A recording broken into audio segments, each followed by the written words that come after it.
Loh kula itu karena hidup dengan istri saya sama anak saya. Jadi yang ngurus anak saya sendiri. Jarang kula ngurus dalam jarang. Memang itu memang saya punya standar pakai kitab-kitab kados hikam.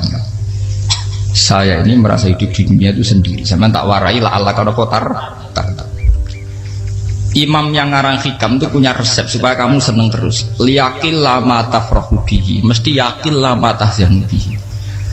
Usahakan sedikit sekali apa yang bikin kamu seneng, maka akan sedikit sekali yang bikin kamu susah. Jadi misalnya kulo nih, jadi kiai misalnya cari wong, kulo kiai wong alim, jelas nak ngalimnya ngalim, nak kiai rapati ya, nak ngalimnya jelas. Tapi nak kiai rapati, nah kan kiai tapi orang ngalim. Nah kulo nak darah wong alim malah beliau jelas. Nak kiai rapati ya, kalau rapati nurut, tapi aturan masyarakat rapati apa? Nah sampean kiai tapi orang apa? Ngalim. Ya beda. Enggak, ini memang bedanya jauh. Ya mungkin lebih kiai sampean nih. Cara derdek dongo meyakinkan sampean. Tapi cara artine dongo piye paham kulo. Lha boten iki nyata, sampe rasa tersinggung. Napa barang-barang napa? Nyata. Nah, kalau sering ditakoki kiai-kiai masalah resepnya apa jenis? Konjinan ratau susah, dal kita ratau wiridan, ratau muhayyisib. Resepnya ilmu itu gini kata hikam. Ulama yang kayak hikam tuh pernah ngarang kitab tuh saking syukurnya entah saking angkuhnya terserah ngomentari. Kamu harus yakin bahwa di sisa hidup Anda itu tidak akan maksiat lagi. Sehingga kalau kamu ditakdir maksiat, anggap saja akhiru maksiatin kudirat alika. Anggap itu yang terakhir. Siapa yang menganggap mohal bahwa dia tidak akan dosa sampai mati, berarti menganggap Tuhan itu lemah. Karena cara berpikir kita kan bayangkan hidup itu 40 tahun lagi. Misalnya saya sekarang buat 40, bayang urip kadang 4 tahun meneh. Sampean misalnya umur selawe, bayang selawe tahun meneh. Sehingga menganggap dalam durasi selawe tahun kok orang maksiat kan mohal. Apalagi sampai sudah tahu maksiat itu bakatem, paham? Ya maksiat ya kelas-kelasan, nak bikin pacaran. Nak wong iso mau mah yo nakal, nak sing setengah soleh ya berbau proposal ya sesuai kontaknya DWD. Itu kan urusan masing-masing. Ya itu kan urusan masing. Moe wakisabu ala wah, ngono ora ana sing ro moe wakisabu. Ala. Ngrobongan wali songo, mbok kangen wali songo, mbok golek selisih wawahu napa? Alam. Sing roh pangeran piyam. Mbok kangen wali, mbok golek selisih margin. Niku pokoke wawahu napa? Ya itu kan urusan jenengan mbek pangeran tuh, bukan urusan kula. Tapi tetap saya sebagai ulama mengingatkan, niat itu ditoto. Begini, ulama dulu tuh ngitung hidup itu hanya 2 menit 2 detik, sehingga dia ya gampang saja. Kayak imam, kayak kanjeng Nabi itu, ya Rasulullah kenapa tidak menyediakan makan untuk besok? Loh, saya itu tidak yakin, nggak ada hidup saya sampai besok. Ya sudah begitu cara, ya sudah tenang saja. Kalau sampean kan bayangkan hidup 4 tahun lagi, 5 tahun lagi, sehingga arah mangan ya wedi tenan. Padahal bolak-balik zaman cilik arah mangan tetap wedi. Jadi cara berpikir Nabi itu begitu. Begitu juga cara pikir sahabat, cara pikir ulama-ulama yang waras itu begitu. Loh, saya itu pernah melarat di Jogja zaman pertama merantau itu. Kalau santai saya bilang, Gus kok tidak punya beras nih? Tapi apa yakin nak sesuk urip Pak? Kowe butuh mangan sesuk, anak sesuk ijek napa? Cara berpikir ulama itu begitu. Sehingga melihat maksiat juga gitu. Alhamdulillah aku ijek urip 1 detik, 2 detik, 2 menit. Sehingga hidup. Dan itu sudah cukup untuk lafadzkan la ilaha illallah. Makanya kata yang ngarang hikam, betapa murahnya Allah. Surga itu hanya bisa dibeli dengan 2 menit. Karena surga itu senilai la ilaha illallah. Miftahul jannah la ilaha illallah. Itu cukup 1 menit. Berarti surga itu regane mau 1 menit. Dan karena dia nganggap hidup itu 1 menit ke depan la ilaha illallah, ya sudah. Dia ngitungnya hidup itu per menit. Kalau sampean kan enggak, per 10 tahun, per 20 tahun. Sehingga kriminal betul, cara pandang sampean itu kriminal betul. Sehingga bayang kudu di duwe, kudu di bojo, nak kiai kudu di pengaruh. Lah kalau saya enggak. Saya meskipun tidak sehebat itu, tapi mewarisi keilmuan mereka. Jadi misalnya saya jadi ulama itu bayang di santri musitok. Islam pokoknya ke Ahmadiyah ya gitu saja. Ya pokoknya ya sudah gitu. Orang bayang santri yang kelambinan takwa khusyuk salam tempel demen gelo, demen apa? Lo tanyakan santri-santri saya itu mungkin belum pernah nyuri saya bikin kopi. Bisa dihitung. Karena saya itu sederhana saja. Misalnya saya pergi dari Jogja, ini yang nyata salah. Bayangno bojoku wis maca, gawekno kopi, bukakno lawang malah kecewa. Seperti umumnya orang kan gitu. Semerantau ada bayangno bojoku nyuambut, digawekno kopi, digodhogno banyu hangat teman, bareng teko bojone wangep kukur-kukur. Karena tarifnya dia ideal, maka mudah kecewa kalau itu tidak terjadi. Nak kula mboten, sebayangno kaya Jogja bojoku cek utuh Islam, nak salat 5 bulan ya sudah gitu saja. Pakai standar-standar yang minimalis. Saya dari rumah bangun sampai ngaji ya, pokoknya melek, ya sudah nak salat madem napa, mulane sudah gitu saja. Andai kan saya pakai standar maksimal, maka akan mudah kecewa. Rasulullah juga begitu. Rasulullah itu ngadepi Sayyidah Aisyah, itu ya begitu, ngadepi Hasan Husain. Sehingga tidak ada cerita Nabi mudah kecewa betul. Karena Nabi bayangkan anak istrinya itu ya minimalis sekali, urusan dunia maksudnya minimalis sekali. Misalnya Nabi pagi-pagi tanya, ya Aisyah apa ada sarapan? Enggak ya Rasulullah, ya idzan asumu, kalau itu saya puasa. Kalau sampean usul-usul lah juga no kopi wong wedok opo, itu kan repot. Muni-muni itibak sunnah Rasul tapi tidak pernah sampean mendekati sunnah nopo Rasul. Sehingga ya tenang saja Nabi. Saya tuh alhamdulillah bisa niru dalam gitu-gitu tuh bisa. Makanya ini kiai muda paling jauh. Banyak kiai-kiai yang sepuh itu kalau urusan gitu konsultasi sama saya. Gus siapa kain? Ini kalau ada sampai era dekar. Juga saya tidak pernah bayangkan opo tanggaku seneng aku atau orang ngaji aku kecewa itu tidak pernah bayangkan. Sama itu kan makhluk, tidak penting. Kecewa itu tidak benar. Saya itu orang alim, ngerti ini warido kamat lubi, ora waridokum. Yang tak gulai ridane pengiran, ridane sing ngaji, ridane konsumen. Itu apa? Makhluk tidak penting. Itu harus dilatih. Harus apa? Sehingga orang itu kalau biasa sholat, maksudnya biasa takluk ya Allah, mesti la Allah katardo, mesti gampang puas. Karena dia iktifak ngalap cukup be Allah Subhanahu wa ta'ala. Saya sebagai manusia juga sering ditangisi istri. Misalnya saya sering ke Jogja sendirian. Nah ninggalan apa? Ninggalan ibu milih pengira. Misalnya mati ninggalan ya paling aku mau ngapain nih suara. Paling uang nangis gue kegiatan. Bukan apa. Ingin saya bahwa konstitusi ulama itu masih iktimat Allah. Kalau kita kan enggak. Cara berpikir kita ngaji itu ideal sing ono podium, sing ngaji kelaminan takwa kabeh, keturunan kaji kabeh, ndiluk kabeh. Kita akan pakai standar-standar yang dengan asumsi kita. Padahal Nabi zaman sugeng al iman hahuna wa yusiru ila qalbihi sadrihi salah. Iman itu urusan hati. Komitmen sampean be Allah Subhanahu wa taala. Nah ini resepnya. Makanya kata hikam liyakillah mata frohubi, mesti yakinlah mata selubi. Sedikitlah kamu gembira dengan satu hal, nanti akan sedikit kamu yang kecil. Artinya misalnya kados kula sebagai ulama seneng kula nu kok ijek iman, ya nggak kayak orang awam. Ya sudah gitu. Jadi misalnya suatu saat kula jatuh, yang ngaji saya gak semeneng jadi kumpeding. Wong sing seneng kula bubar kabeh. Kula ya ora susah, miskola darah bener. Gus saiki jenengan ora sing seneng. Ya tenang saja. Sing ora seneng ya makhluk ora jelas. Dan status mereka tetap layaduru walayan. Ini harus dilatih. Sehingga Nabi itu ya meskipun beliau itu perang, sahabatnya meninggal ya tenang saja. Nabi cara berpikir yang meninggal mereka mati syahid, yang masih hidup dianggap berpotensi melakukan kebaikan. Sama tak warai resep-resep dari Rasulullah Shallallahu Alaihi Wasallam.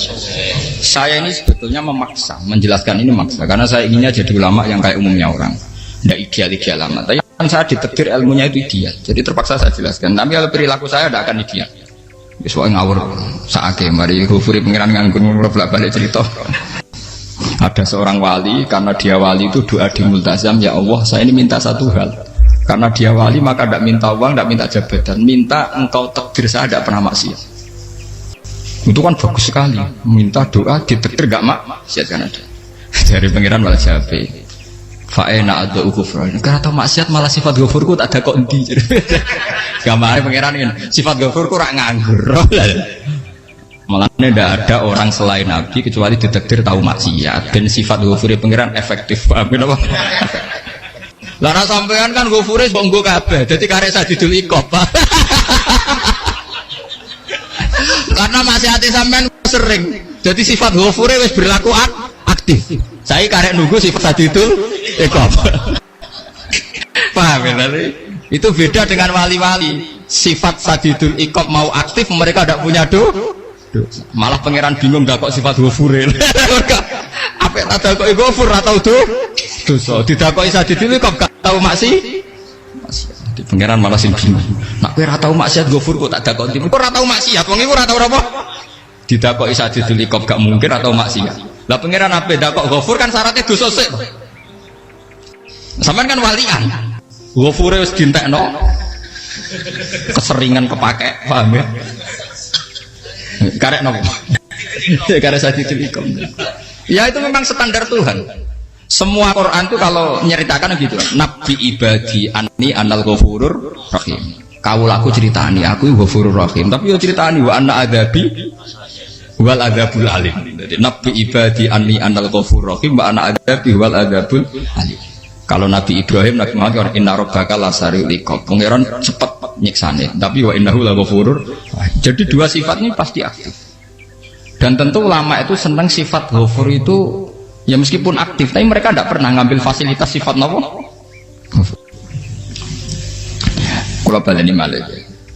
Sehingga kayak Sayyidina Umar radhiyallahu anhu, ketika beliau pertama jadi khalifah, ini cerita di kitab Hayati Sahabat.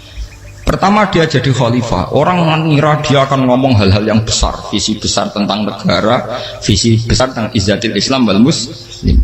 Tapi ketika Umar pertama pidato begini, ayuhal muslimun ayuhan nas, ana, dari kata Sayyidina Umar, ana hulamun min bani Makhzum, akulu min kholati, saya ini pemuda dari Bani Makhzum.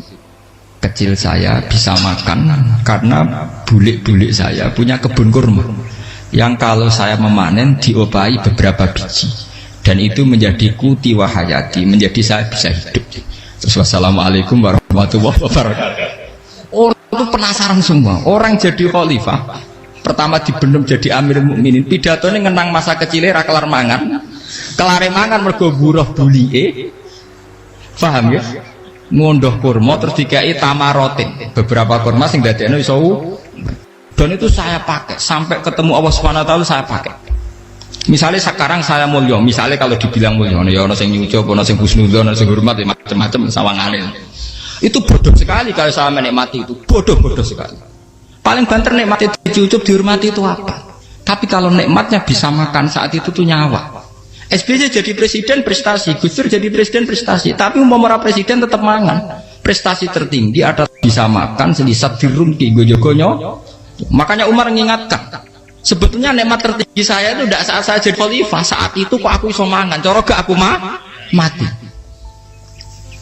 Paham ya?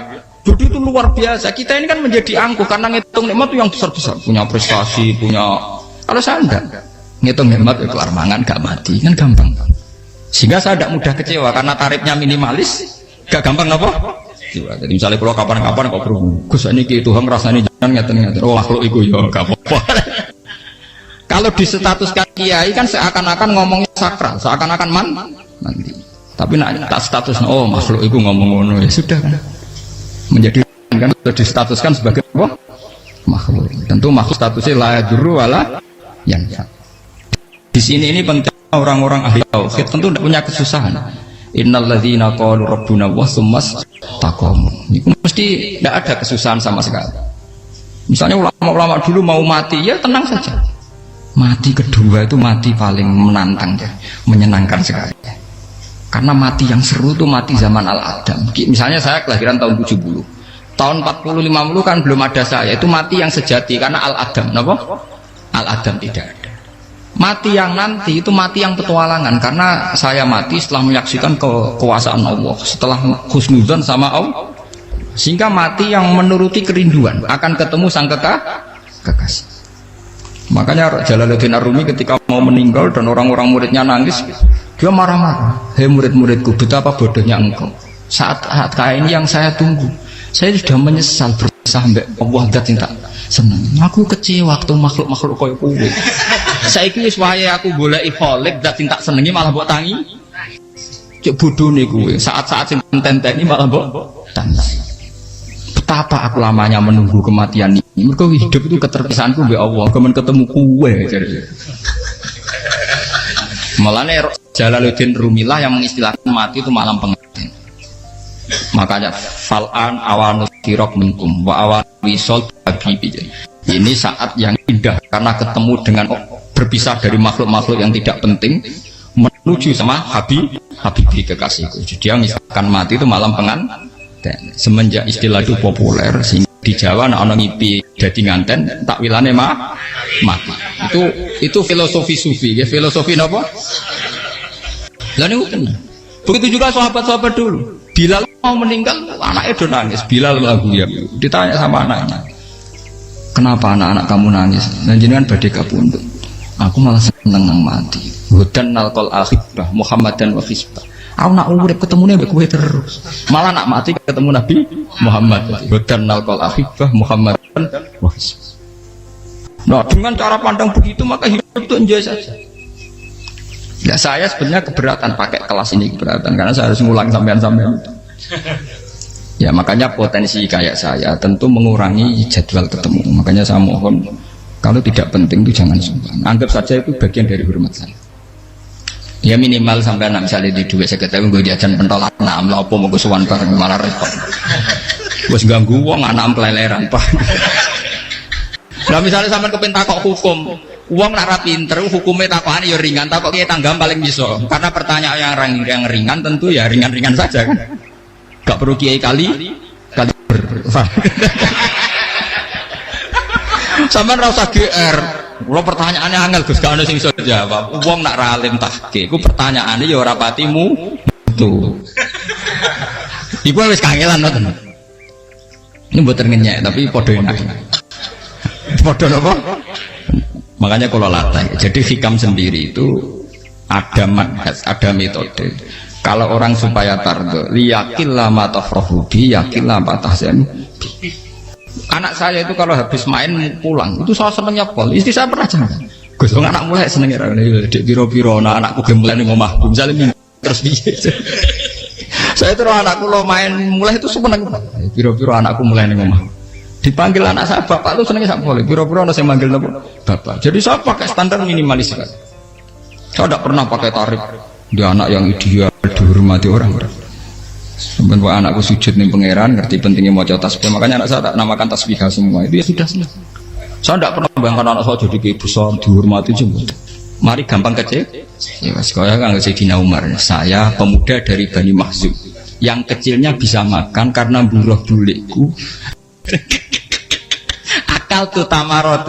Wah itu saya baca tuh nangis betul. Betapa hebatnya Sayyidina Umar. Mengingatkan ulang bahwa nikmat tertinggi itu ya makan karena makan kaitannya ya, orang jadi bupati, enggak jadi bupati tetap makan. Jadi kalau ngantin saya tarifnya minimalis sekali. Nah, kalau orang sudah makan gitu, lah Allah kata mudah sekali. Tapi kalau sampai tarifnya ideal harus dia mobil, kudu sanggup agak. Masuk gue mobil gak sanggup agak. Barang gue sanggup agak, kudu gue penderek. Masuk kiri lu juga kok tanpa apa? Penderek. Penderek macur. Masuk orang kena dikeloli, jadi malah repot. Akhirnya gue mau ngayu. Harus selingkuh dijari sing we. Itu perkara meneh. Mau ruwet nuruti tahapan-tahapan duniawi makanya resep kalau ingin itu kon sholat. Maksudnya sholat itu dihayati secara tauhid ya. Dihayati secara tauhid. Misalnya innal sholati wa nusuki wa mahyaya wa mamati lillahi rabbil alamin. Itu akan pasti Allah kata pasti mudah melihat alam ini ridho. Ini satu sekelumit ya, di resep orang ulama yang saya meniru beberapa di kitab Hayati Sahabat, di kitab Hikam, dan meniru terutama semuanya sanad dari Rasulullah Shallallahu Alaihi Wasallam. Makanya suatu saat Nabi itu kagum. Abdullah bin Mas'ud itu jalan dan dikawal oleh beberapa malaikat. Terus Nabi itu heran. Ya kenapa itu selalu mengawal kamu? Kata Abdullah bin Mas'ud, ya Rasulullah, inilah akhtu khutwatan illa wa azunnu alla akhtu wa ukhra wa ma aqaltu luqmatan illa wa azunnu alla alqamu ukhra. Saya itu tidak pernah melangkah kecuali saya tidak pernah yakin apa betul saya bisa melangkah lagi. Jadi perlangkahnya itu dia iktimat Allah. Dan saya tidak pernah mengunyah satu kunyahan kecuali saya tidak yakin apa betul saya bisa mengunyah lagi. Setiap kunyahnya tetap semuanya ada Bismillah, semua itu atas nama pertolongan kata Rasulullah. Orang kakak Andikan saya ada nabi terakhir itu jadi nabi. Jadi makanya dulu nabi itu sering ngendikan, andikan orang-orang kayak gitu itu ada nubuah, tentu mereka punya derajat nopo nubuah. Jadi tidak jadi nabi tapi punya derajat nopo nubuah. Lah orang yang cara berpikir gitu tentu tidak khawatir apa yang hilang dari dirinya, karena dia berkontrak dengan Tuhan hanya per menit per detik. Jika mempunyai resep al-mu'min yusiru sana Allah ayakuna li nafsi dzakiron. Seorang mukmin yang sejati tentu kontaknya dengan Allah Subhanahu wa taala dan dia tidak pernah ingat dirinya sendiri. Kayak sampai napas umat tapi Allahu Akbar, Allah Maha Besar, subhanak. Selalu ana wong ngrasani termasuk lali utange barang iku. Tapi yang jelas kan menjadi enjoy dengan dirinya sendiri. Paham ya? Menjadi enjoy dengan dirinya karena dia tidak sering punya kontrak dengan makhluk. Nah ini maksudnya Allah kamu janganlah Allah kata kamu pandang apa nak sholat terus kabul kajah apa nak sholat terus untuk duit ya ber karena cara pikir iso aja nak duit ya. Dan ini resep ya, dan resep ini dari ulama-ulama yang istinad ila Rasulillah sallallahu alaihi wasallam. Karena kalau Nabi itu memang cara pandang. Aisyah itu pernah ditanya, ya Aisyah, saya ini ingin makan apa daging yang dari sahabat ini masih. Wah ya Rasulullah sudah habis karena tak kasihkan tetangga. Itu Nabi tidak marah-marah, malah bilang, kamu benar Aisyah, biru yang kamu kasihkan tuh yang masih. Kena daging dipangan dewe kadang nuruti nafsu, nak dikekno wong sudah kau nuruti perintahnya jadi kanjeng Nabi beneran Aisyah dagingnya ijek mau kalau nanti yang malah ijek sing bogo sudah kau malah sing ijek. Cara berpikir Nabi itu begitu, tapi tahu-tahu disederhanakan sunnah Nabi serbanan. Lah itu kan ya memang itu bagian dari sunnah Nabi, tapi sunnah seharga 10.000. Paham ya? Dia monggo mawon sampean sunnah Nabi serbanan gitu, tapi itu sunnah yang bisa dibeli dengan murah. Hakikatnya sunnah Nabi itu rata-rata bentuknya perilaku, napa? Sampean delok dawuh Aisyah tengene tiba berjanji, kana khuluquhul Qur'an wa shimatuhul ghufran yansahu lil insan wa yafsahu fil ihsan wa ya'fu 'anil dzambi idza kana fi haqqihi wa sababi. Kana khuluquhul Qur'an, Nabi ku akhlak dasare wis kaya Quran plek. Urusane akhlak. Wasimatuhul ghufron, ciri utama sifatnya Nabi gampang nyepuro. Yansahu lil insan, dan Nabi punya niat baik pada seluruh manusia. Wa yafsahu fil ihsan, sering melakukan ihsan. Dan sunnah Nabi ngoten kan luwih sering kula Quran ya wis hafal mulang. Wasimatuhul ghufron kula gampang nyepuro, sampeyan ngaji angop ora tau tamu. Yansahu lil insan, kula bedina nate tiyang mulang. Wayah sahufil ihsan tak gawe gampang. Kula mulai ora tau itu sakmene kudu podium kudu wong dilo ya ora. Pokoke akhir kiamat dia ya madhep mulon ya sudah. Loh itu kan dawuh Aisyah ketika ditanya kaifa kana khuluqu Rasulillah. Dan itu semua dijawab oleh ahwal, oleh sebuah perilaku. Ndak ada Aisyah jawab nganggo atribut. Oh Nabi itu jubahan serbanan, tidak ada itu. Memang itu sunnah ya, satu itu sunnah kan, jangan salah paham ya. Tapi itu sunnah yang tidak dijawab oleh Aisyah. Sunnah yang sampai jawab sendiri, paham? Aisyah yang istrinya Rasulullah ketika ditanya kaifa kana khuluqu Rasulillah, beliau jawab kana khuluquhul Qur'an wa simatuhul ghufran yansahu lil insan wa yafsahu fil ihsan. Semuanya akwal wa ya'fu 'anil dzambi idza kana fi haqqihi wa sababi wa idza dia haqqu wa lam yakun li ahadi marra'ahu badihatan haba wa idza ta'ahul miskinu ajaba yaqulul haqqa walau kana murra wa la yutmiru lil muslimin hisau wala. Semuanya itu akwal, satu perilaku sosial. Saya mengakui kalau serbanan sunnah, ya saya ngakui. Tapi sunnah wis karena saya mewakili yang akwal tadi yang apa? Lah mungkin untuk sampeyan monggo kalau untuk ngisi sunnah. Tapi mbok ya adil. Ini bukan kritik mboten nggih. Yang meyakini serban sunat kan sudah banyak dan itu bagus. Tapi cobalah juga meyakini ahwalu Rasulillah. Makanya mansanna sunnatan itu rata-rata ulama maknani siapa yang ikut sunnahnya Nabi. Rata-rata ulama nafsir ahwalu Rasulillah wa af'alu. perilaku sosial Rasul. Makanya terusannya wa idza ja'ahul miskinu ajabah. Kalau dipanggil orang miskin ya datang. Ya maksudnya ada harus orang miskin manggil pas resepsi kawin boten. Misalnya ana wong melarat kuwi di sepeda motor, wong melarat iki yo ngeteroni puskesmas ya mbok terno. Wong melarat lara yo nukono misale apa minyak kayu putih mbok tekani. Ora kok ngerti-ngerti mbok musan walimatul urus sing wajib piye. Payah. Dolan padahal miskin aja be ora ana hadise urusan walimatul urus mboten. Kalau orang miskin manggil ya. Dalam riwayat hadis ya Nabi sering dipanggil orang miskin. Ya Rasulullah, mbok datang ke rumahku, ada apa? Terus ya Nabi, saya tuh ingin rumahku sing elek jenengan nanti salat teng mriku. Ya Nabi datang ya salat saja ya ora jaman. Fi ayyi makanin aradta an usolliya fi. Kamu di tempat mana kamu seneng salat teng mriki ya Rasulullah. Ya Nabi salat. Sing ngundang ya waras pisan. Kenangan mbek Nabi kok mae dienggo salat Nabi. Ampean tahu tanggung kiai kon salat. Kon promosekno anakmu iku paham. Kiai itu nggak nunggu kersane ketampi PNS. Padahal kiai ini dia anak era PNS. Kalau dulu kan sahabat ngundang Nabi itu ya gitu.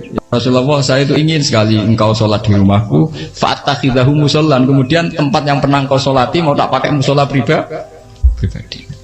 Makanya masjid kiblat itu rumahnya sahabat. Karena dulu Nabi pernah sholat di satu tempat.